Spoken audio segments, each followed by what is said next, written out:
مسلمان سواروں نے رومی پیادوں پر گھوڑے چڑھا دیے اور انہیں صحیح معنوں میں کچل ڈالا۔ جہاں جگہ کشادہ تھی وہاں رومیوں نے مقابلہ کیا، لیکن مورخوں کے مطابق یوں بھی ہوا کہ گرد و غبار میں رومیوں نے رومیوں کو ہی کاٹ دیا۔ اپنے پرائے کی پہچان نہ رہی۔ یہ ایک بڑا خوفناک معرکہ تھا، بڑی بھیانک لڑائی تھی۔ یہ رومیوں، عیسائی عربوں اور ان کے اتحادی قبیلوں کا قتل عام تھا۔ گھوڑوں کو اٹھا کر ان پر گراؤ، یہ خالد رضی اللہ عنہ کی للکار تھی۔ مومنین، کفر کی چٹان کو پیس ڈالو۔ مسلمان سوار باغوں کو جھٹکا دیتے تو گھوڑے اپنی اگلی ٹانگیں اٹھا لیتے، اور جب گھوڑے ٹانگیں نیچے لاتے تو ایک دو رومی کچلے جاتے۔ یہ تو رومیوں کا قتل عام تھا۔ رومی وادی الرقاد کی طرف بھاگ رہے تھے، جہاں وہ اگلے عمودی کنارے کی ایک گھاٹی چڑھتے تو زرار رضی اللہ عنہ کے سواروں کی برچیوں سے چھلنی ہوتے اور اوپر سے لڑکتے ہوئے نیچے آتے۔ مسلمانوں نے اس فتح کے لیے بہت سی جانیں قربان کی تھی، اور جو شدید زخمی ہوئے تھے ان میں کئی ایک ساری عمر کے لیے معذور ہو گئے تھے۔ یہ جنگ مسلمان عورتیں بھی لڑی تھیں۔ عورتوں نے اپنے بھاگتے مردوں کو دھمکیاں دے کر بھاگنے سے روکا تھا۔ اب وہ دشمن جو اسلام کو ہمیشہ کے لیے ختم کرنے کے ارادے سے 1.5 لاکھ کا لشکر لایا تھا، بڑے برے پھندے میں آ گیا تھا۔ وادی الرقاد اس کے لیے موت کی وادی بن گئی تھی۔ اللہ نے مومنین کی وہ دعا قبول کر لی تھی جو وہ راتوں کو جاگ جاگ کر مانگتے اور اللہ کے حضور گڑ گڑاتے تھے۔ وہ ایک آیت کا ورد کرتے رہتے تھے جس کا مفہوم یہ ہے کہ کتنی ہی بار چھوٹی چھوٹی جماعتیں اللہ کے چاہنے سے بڑی بڑی جماعتوں پر غالب آئی ہیں۔ اللہ صبر و استقامت والوں کا ساتھ دیتا ہے۔ اب میدان جنگ کی یہ کیفیت ہو گئی کہ رومیوں کی چیخیں اٹھتی تھیں جو مسلمانوں کے نعروں میں دب جاتی تھیں۔ وادی میں گہری کھائیاں بھی تھیں، بعض رومی ان میں بھی گرے اور بڑی بری موت مرے۔ جنگ یرموک کے چھٹے اور آخری روز کا سورج میدان جنگ کے گرد و غبار میں ڈوب گیا۔ فضا خون کی بو سے بوجھل تھی، مشعلیں جل اٹھیں اور رومیوں کی لاشوں کے درمیان گھومنے پھرنے لگیں۔ یہ مسلمانوں کی مشعلیں تھیں۔ وہ اپنے شہیدوں اور شدید زخمیوں کو اٹھا رہے تھے اور مال غنیمت بھی اکٹھا کر رہے تھے۔ خیمہ گاہ میں خبر پہنچی تو عورتیں آ گئیں۔ وہ کئی میل فاصلہ طے کر کے آئی تھیں۔ وہ اپنے خامندوں کو، اپنے بھائیوں اور اپنے بیٹوں کو ڈھونڈ رہی تھیں۔ تو جنتی ہے، کسی نہ کسی عورت کی آواز سنائی دیتی تھی۔ تو جنت میں جا رہا ہے۔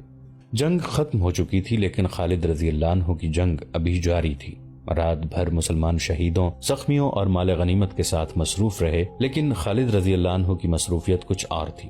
ان کے لیے ابھی جنگ ختم نہیں ہوئی تھی۔ انہوں نے جو رومی پکڑے تھے ان سے خالد رضی اللہ عنہ معلوم کرتے رہے تھے کہ ان کا سالار اعلیٰ ماہان، جو آرمینیا کا بادشاہ بھی تھا، کس طرف گیا ہے۔ بیشتر قیدیوں کو معلوم نہ تھا۔ آخر پتہ چل گیا ماہان کو انطاکیہ کی بجائے دمشق کی طرف جاتے دیکھا گیا تھا۔ اس کے ساتھ اس کا محافظ سوار دستہ تھا جس کی تعداد 2000 تھی۔ صبح طلوع ہوتے ہی خالد رضی اللہ عنہ اپنے سوار دستے کو ساتھ لے کر ماہان کے تعاقب میں روانہ ہو گئے۔ اس وقت ماہان دمشق سے 10-12 میل دور پہنچ چکا تھا۔ اسے یہ توقع نہیں تھی کہ مسلمان اس کے تعاقب میں پہنچ جائیں گے، شاید اسی لیے وہ بڑے اطمینان سے جا رہا تھا۔ رات اس نے پڑاؤ کیا اور صبح دمشق کو روانہ ہوا تھا۔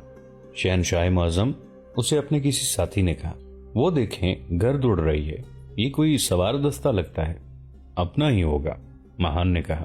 ان کی گرد کو نہ دیکھو جو میدان جنگ کی گرد سے بھاگ آئے ہیں، یہ شکست کھا کر آئے ہیں۔ ان کے درمیان پھر خاموشی چھا گئی۔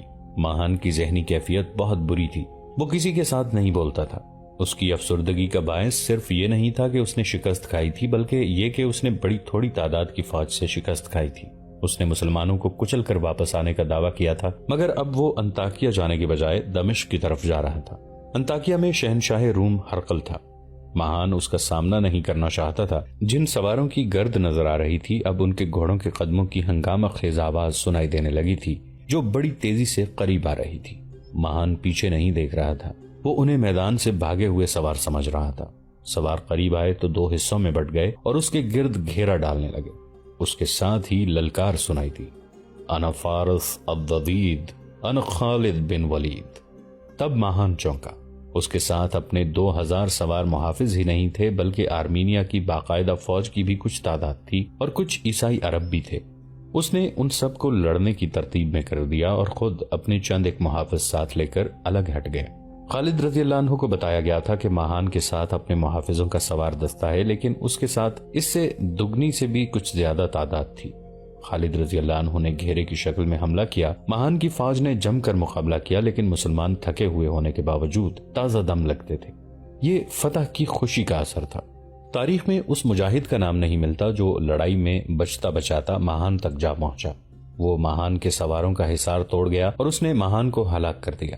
مجاہد خود بھی زخمی ہوا، لیکن ماہان کو ہلاک کر کے اس نے اپنے ساتھیوں کا کام آسان کر دیا۔ اپنے شہنشاہ اور سالار اعلیٰ کو مرتا دیکھ کر اس کے سوار مارکے سے نکلنے لگے۔ کچھ دیر بعد دشمن کے سوار اور پیادے جدھر کو رخ ہوا ادھر کو ہی بھاگ نکلے، لیکن بہت سی لاشیں اور اچھے بھلے گھوڑے پیچھے چھوڑ گئے۔ دمشق دور نہیں تھا۔ خالد رضی اللہ عنہ نے دمشق کا رخ کر لیا۔ یہ ان کا ایک دلیرانہ اقدام تھا۔ دمشق پر مسلمانوں کا قبضہ رہا تھا، لیکن رومیوں کے اتنے بڑے لشکر کو دیکھ کر مسلمانوں نے دمشق سے قبضہ اٹھا لیا تھا۔ خدا کی قسم، خالد رضی اللہ عنہ نے کہا، دمشق کے دروازے اب بھی ہمارے لیے کھل جائیں گے۔ توقع نہیں تھی کہ ایسا ہوگا۔ ہو ہی نہیں سکتا تھا کہ مسلمانوں کے چلے جانے کے بعد بھی رومیوں نے اس اہم شہر پر اپنا تسلط نہ جمایا ہو۔ خالد رضی اللہ عنہ کی قیادت میں جب مسلمان سواروں کا دستہ دمشق پہنچا تو دیوار کے اوپر سے کسی نے پوچھا کہ تم لوگ کون ہو؟ کیا تم نے نہیں پہچانا کہ یہ تمہارے حاکم تھے لیکن حکومت تمہاری تھی؟ خالد رضی اللہ عنہ نے کہا، کیا تم نہ کہتے تھے کہ رومیوں سے مسلمان اچھے ہیں؟ خدا کی قسم، ہم رومیوں کو ہمیشہ کے لیے ختم کر آئے ہیں، مسلمان آ گئے ہیں۔ یہ ایک نعرہ تھا جو دیوار کے اوپر بلند ہوا، پھر یہ نعرہ سارے شہر میں پھیل گیا۔ شہر کا بڑا دروازہ کھل گیا اور شہریوں کا ایک ریلا باہر نکلا۔ لوگوں نے بازو پھیلا کر مسلمانوں کا استقبال کیا اور خوشی سے ناچتے ہوئے خالد رضی اللہ عنہ اور ان کے سوار دستے کو شہر میں لے گئے۔ یہ اس اچھے سلوک اور برتاؤ کا اثر تھا جو مسلمانوں نے اہل دمشق سے کیا تھا۔ مسلمانوں نے تو کردار کی بلندی کا یہ مظاہرہ بھی کیا کہ دمشق سے رخصت ہونے سے پہلے شہریوں سے وصول کیا ہوا جزیہ واپس کر دیا تھا۔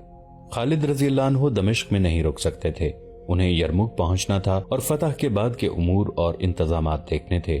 وہ اسی وقت روانہ ہو گئے۔